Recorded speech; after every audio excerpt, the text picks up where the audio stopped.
নমস্কার বন্ধুরা, welcome to our classroom. দেখো, আগের দিনে ফিজিক্যাল সায়েন্সের এবিটিএ টেস্ট পেপারের 32 নম্বর পেজের এমসিকিউগুলি আমরা করেছিলাম। আজকে আমরা বিভাগ ক্ষয়ের যে এসএকিউগুলি আছে দেখব। এর পরের দিন থেকে আমরা প্রতিদিন এক একটি পেজের এমসিকিউ এবং এসএকিউ একটা পার্টেই আনবো। আজকে দেখো, পরপর দেখা যাক। 2.1 কি আছে না, বায়ুমণ্ডলের কোন স্তরে ভ্যান অ্যালেন বিকিরণ হয়। বায়ুমণ্ডলের যে স্তরগুলো আছে পরপর, কোথায় ভ্যান অ্যালেন বিকিরণ হয় না, উত্তর কি হবে? ম্যাগনেটোস্ফিয়ার। ম্যাগনেটোস্ফিয়ার, এখানে কি হয়? ভ্যান অ্যালেন বিকিরণ হয়। ঠিক আছে। বায়ুমণ্ডলের কোন স্তরে ঝড় বৃষ্টি হয়, কোথায় জেট প্লেন চলাচল করে, কোথায় গ্যাসগুলি আয়নিত হয়ে থাকে, এই ধরনের কোশ্চেন কিন্তু খুব পরীক্ষায় এসে থাকে। 2 দেখো, কোন ব্যাকটেরিয়া দ্বারা প্রাণী ও উদ্ভিদের বর্জ্য পদার্থের বিয়োজন পদ্ধতির সাহায্যে বায়োগ্যাস উৎপন্ন করা হয়? কোন ব্যাকটেরিয়া বলতো না, methanogenic bacteria. Methanogenic bacteria. Methanogenic bacteria. ঠিক আছে। বায়োগ্যাসের প্রধান উপাদান যদি পরীক্ষায় পড়ে, বায়োগ্যাসের মূল উপাদান কি না, মিথেন গ্যাস। অথবা কি দেওয়া আছে দেখো, তাপন মূল্যের এসআই একক কি?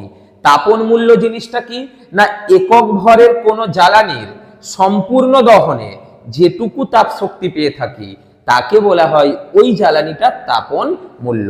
তো সেই তাপন মূল্যের এসআই একক কি না, জুল পার কেজি। তাপন মূল্যের এসআই একক। 2-3 দেখো, স্থির উষ্ণতায় নির্দিষ্ট ভরের গ্যাসের পিভি লেখচিত্রের প্রকৃতি কিরূপ? মানে স্থির উষ্ণতায় পিভি লেখচিত্রের প্রকৃতি কিরূপ? ধরো আমরা পি দেখাচ্ছি এবং এদিকে ভি দেখাচ্ছি, প্রকৃতি কি? এরকম সমপরাবৃত্ত, তাই না? সমপরাবৃত্ত উত্তরে তোমাকে লিখতে হবে। 2-4 দেখো, এসটিপিতে 22.4 লিটার আয়তনের CO2 গ্যাসে অণুর সংখ্যা কত? এসটিপিতে 22.4 লিটার আয়তনে যে গ্যাস থাকে সেটা মানে কত মোল? 1 মোল। কিন্তু কোশ্চেনে চেয়েছে অণুর সংখ্যা কত। 1 মোল যে কোনো গ্যাসীয় পদার্থে অণুর সংখ্যা কত বলতো না, 6.022 ইন্টু 10⁻23T। মনে রাখবে, 22.4 লিটার এসটিপিতে যদি দেওয়া থাকে মানে প্রমাণ চাপ উষ্ণতায় গ্যাসটা কার্বন ডাই অক্সাইড হোক, অক্সিজেন হোক, হাইড্রোজেন হোক, যে কোনো গ্যাসীয় পদার্থে অণুর সংখ্যা কত হবে? 6.022 ইন্টু 10⁻23T যদি এসটিপি বলা থাকে। 2-5 দেখো, কোন তরলের প্রকৃত প্রসারণ গুণাঙ্ক ও আপাত প্রসারণ গুণাঙ্কের মধ্যে কোনটি তার নিজস্ব ধর্ম? ঠিক আছে। প্রকৃত প্রসারণ গুণাঙ্ক, আপাত প্রসারণ গুণাঙ্কের মধ্যে কোনটি তরলের নিজস্ব ধর্ম, মানে নিজের ধর্ম? কোনটি না, প্রকৃত প্রসারণ গুণাঙ্ক। আপাত প্রসারণ গুণাঙ্কটা তরল এবং তরলটাকে যে পাত্রে রাখি সেই পাত্রের প্রসারণ গুণাঙ্কের উপর নির্ভর করে, কিন্তু প্রকৃত প্রসারণ গুণাঙ্কটা তরলের নিজস্ব ধর্ম। অথবা দেখো কি বলেছে, লোহা ও পিতলের তৈরি দ্বিধাতব পাতকে বরফের মধ্যে রাখলে কোন ধাতুটি ভেতরের দিকে বেঁকে যাবে? তাহলে কি, ধরো তোমাকে বললাম এটা একটা লোহা ও পিতলের তৈরি দ্বিধাতব পাত, এটা ধরো পিতল, এটা ধরো লোহা। বলা হচ্ছে এই যে দুটো ধাতু দিয়ে নির্মিত পাতকে জয়েন্ট করা আছে, একে যদি বরফের মধ্যে প্রবেশ করাই তাহলে কোন ধাতুটি ভেতরের দিকে বেঁকে যাবে? কনসেপ্টটা ভালো করে বুঝবে। এইখানে জানতে হবে দৈর্ঘ্য প্রসারণ গুণাঙ্ক।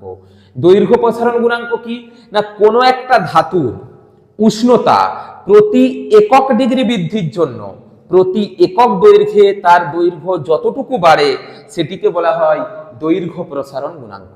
তো পিতলের দৈর্ঘ্য প্রসারণ গুণাঙ্ক বেশি, অর্থাৎ কি একক উষ্ণতা বৃদ্ধির জন্য লোহার দৈর্ঘ্য যতটুকু বাড়বে তার থেকে পিতলের দৈর্ঘ্য বেশি বাড়বে। মনে রাখবে, যার দৈর্ঘ্য প্রসারণ গুণাঙ্ক বেশি সে যেমন উষ্ণতা বৃদ্ধিতে বেশি বাড়ে, সেই রকম ঠান্ডা করলে তার দৈর্ঘ্যও সংকুচিত হয় বেশি। অর্থাৎ কি বললাম, দৈর্ঘ্য প্রসারণ গুণাঙ্ক যার বেশি, গরম করলে সে বাড়বে বেশি, আবার ঠান্ডা করলে সে কি দৈর্ঘ্য কমবেও তার তত বেশি। অর্থাৎ একে যদি বরফের মধ্যে প্রবেশ করাই, এই দুটো দৈর্ঘ্য একই ছিল, তাহলে কে কোনটা বেশি সংকুচিত হবে?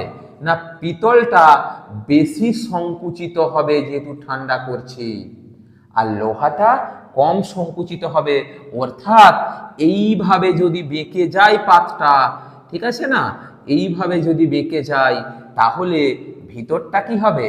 পিতল, আর বাইরেটা কি হবে বলো তো? লোহা। কারণ দেখো বাইরেটার দৈর্ঘ্য তো বেশি, ভিতরে পিতলের দৈর্ঘ্যটা কি কম, তাই না? কি বললাম? পিতলটা বেশি সংকুচিত হবে, মানে পিতলটা ছোট বেশি হবে, লোহাটা কম ছোট হবে, তাই কি পিতলটা ভিতরের দিকে থাকবে। ঠিক আছে। 2.6 দেখো, চোখের দীর্ঘদৃষ্টিজনিত ত্রুটি দূর করতে কি ধরনের চশমা প্রয়োজন?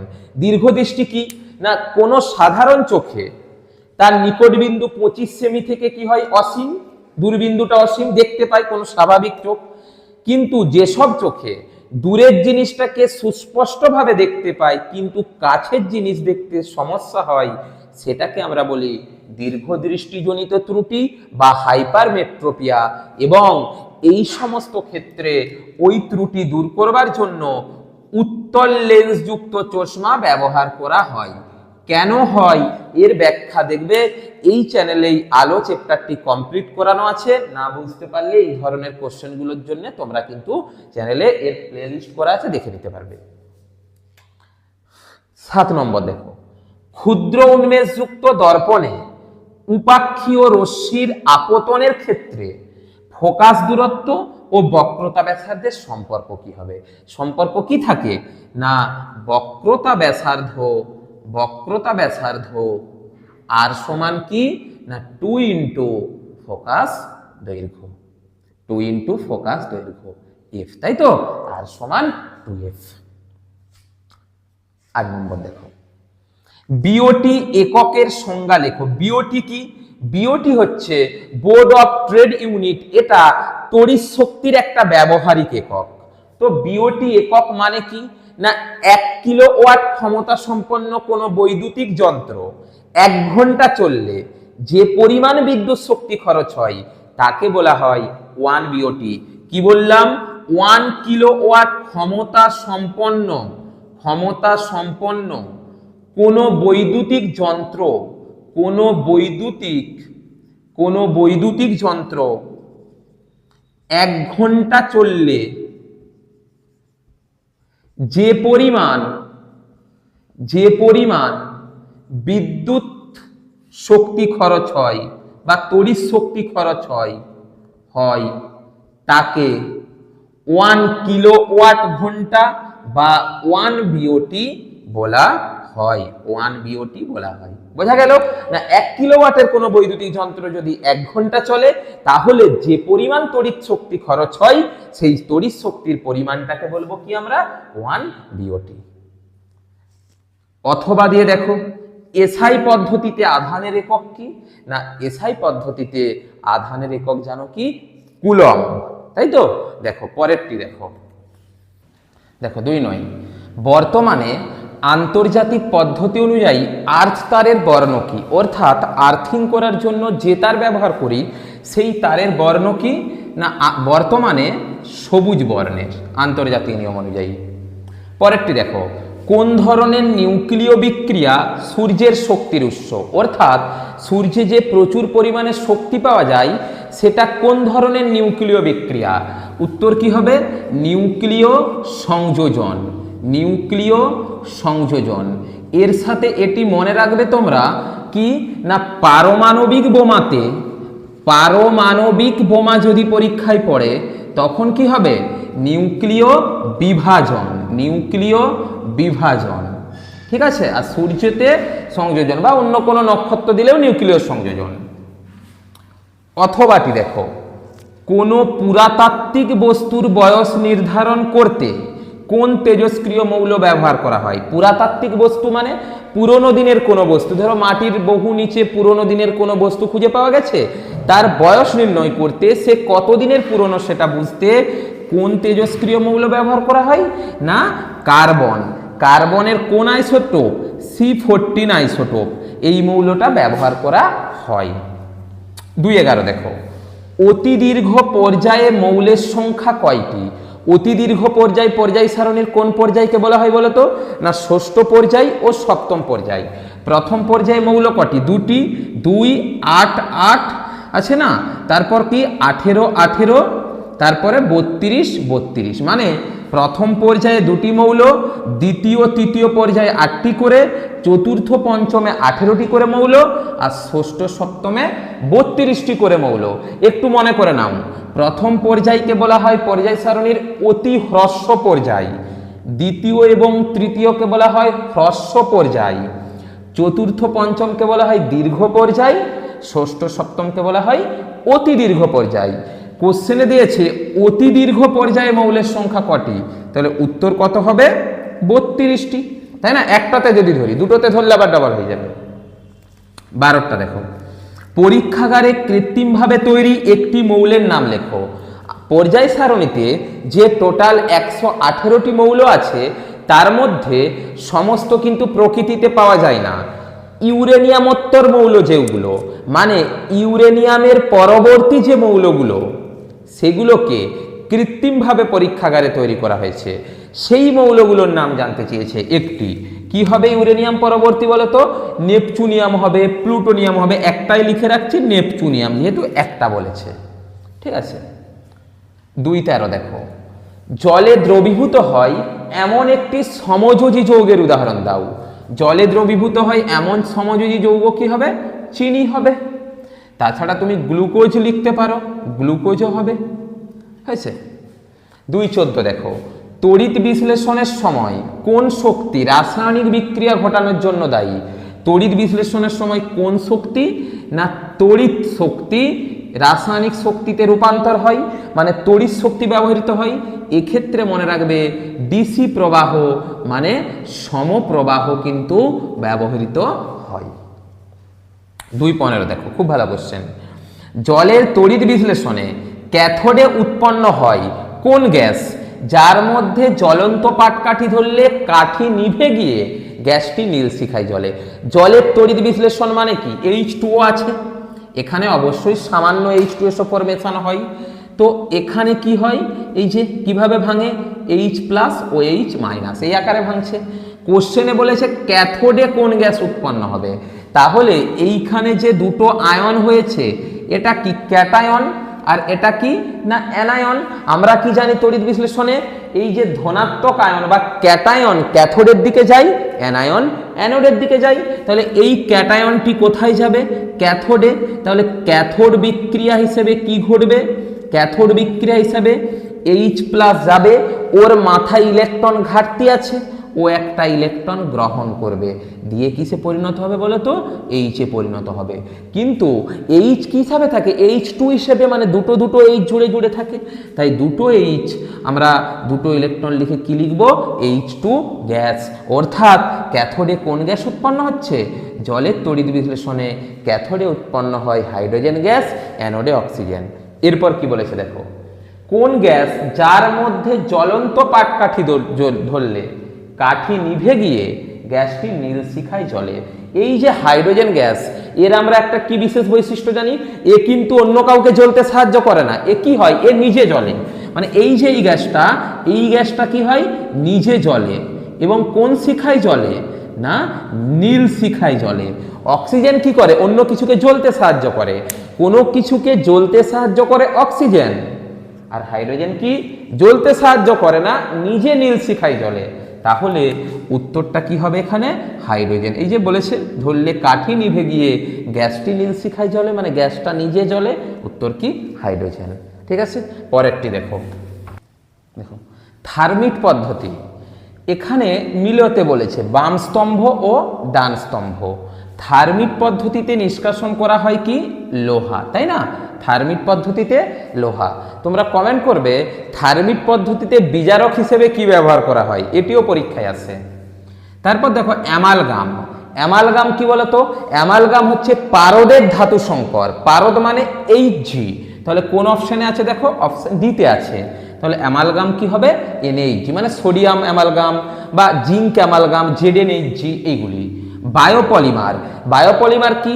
যে পলিমারগুলি মাটিতে দীর্ঘদিন রাখলে মাটিতে মিশে যায় সেগুলিকে বলবো বায়োপলিমার। এখানে দেখো দুটি পলিমার আছে, একটি নিউক্লিক অ্যাসিড আর একটি ভিনাইল ক্লোরাইড। এদের মধ্যে নিউক্লিক অ্যাসিড মানব দেহের মধ্যে থাকে এবং এটা কি হয়, মাটিতে মিশে যায় সহজেই, তাই একটি বায়োপলিমার। আর পিভিসি, পিভিসি কি? পলিভিনাইল ক্লোরাইড, যার মনোমার কি? Vinyl chloride. হয়েছে। 17 নম্বর কোশ্চেন দেখো, নাইট্রোলিম কি? নাইট্রোলিম হচ্ছে ক্যালসিয়াম সায়ানামাইড এবং কার্বনের মানে কার্বন চূর্ণের যে মিশ্রণ সেটাকে বলবো নাইট্রোলিম। কি বলতো না, CaC2 ক্যালসিয়াম কার্বাইড এবং নাইট্রোজেনকে আমরা যদি 1100 ডিগ্রি সেলসিয়াস উষ্ণতায় উত্তপ্ত করি, মানে ক্যালসিয়াম কার্বাইডের উপর দিয়ে যদি নাইট্রোজেন চালনা করি 1100 ডিগ্রি সেলসিয়াস উষ্ণতায়, তাহলে কি তৈরি হয়? ক্যালসিয়াম সায়ানামাইড প্লাস কার্বন, সেটিকে আমরা কি বলবো?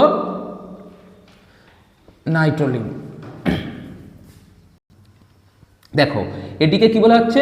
নাইট্রোলিম। এটা কি না ধূসর বর্ণের, ধূসর, এবং এটা জমিতে সার হিসেবে ব্যবহৃত হয়। তাহলে নাইট্রোলিম কি লিখবে? ক্যালসিয়াম সায়ানামাইডে যে ক্যালসিয়াম সায়ানামাইড এবং কার্বন চূর্ণের ধূসর বর্ণের মিশ্রণকে বলা হয় নাইট্রোলিম। ইহা কি হিসেবে ব্যবহার করা হয়? জমিতে সার হিসাবে।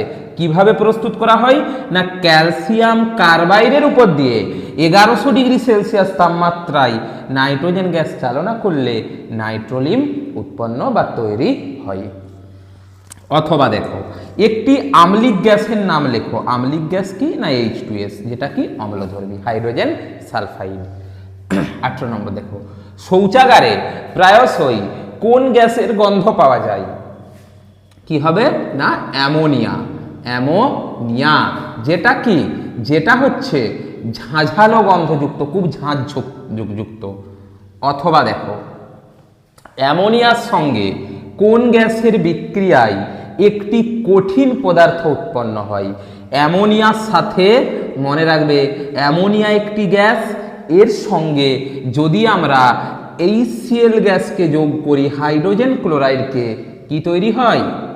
অ্যামোনিয়াম ক্লোরাইড, যেটি কঠিন, তাই ব্র্যাকেটে কি লিখছি? সলিড। সলিড মানে কঠিন, এবং এর সাদা ধোঁয়া উৎপন্ন হয়। তাই এখানে বলা হয়েছে অ্যামোনিয়ার সঙ্গে কোন গ্যাসের বিক্রিয়ায়? তাহলে হাইড্রোজেন ক্লোরাইডের বিক্রিয়ায় একটি কঠিন পদার্থটার নাম কি? অ্যামোনিয়াম ক্লোরাইড উৎপন্ন হয়, যেটি সাদা ধোঁয়ার মতো। এইটা পরীক্ষায় কিন্তু খুব আসে, দুটি গ্যাস বিক্রিয়া করে তৈরি হচ্ছে কি? একটি কঠিন পদার্থ। এটি খুব আসে পরীক্ষায়। ঠিক আছে, এর পরের দিন আমরা পরের যে পেজ তার MCQ এবং SAQ একটা ভিডিওতেই করাবো।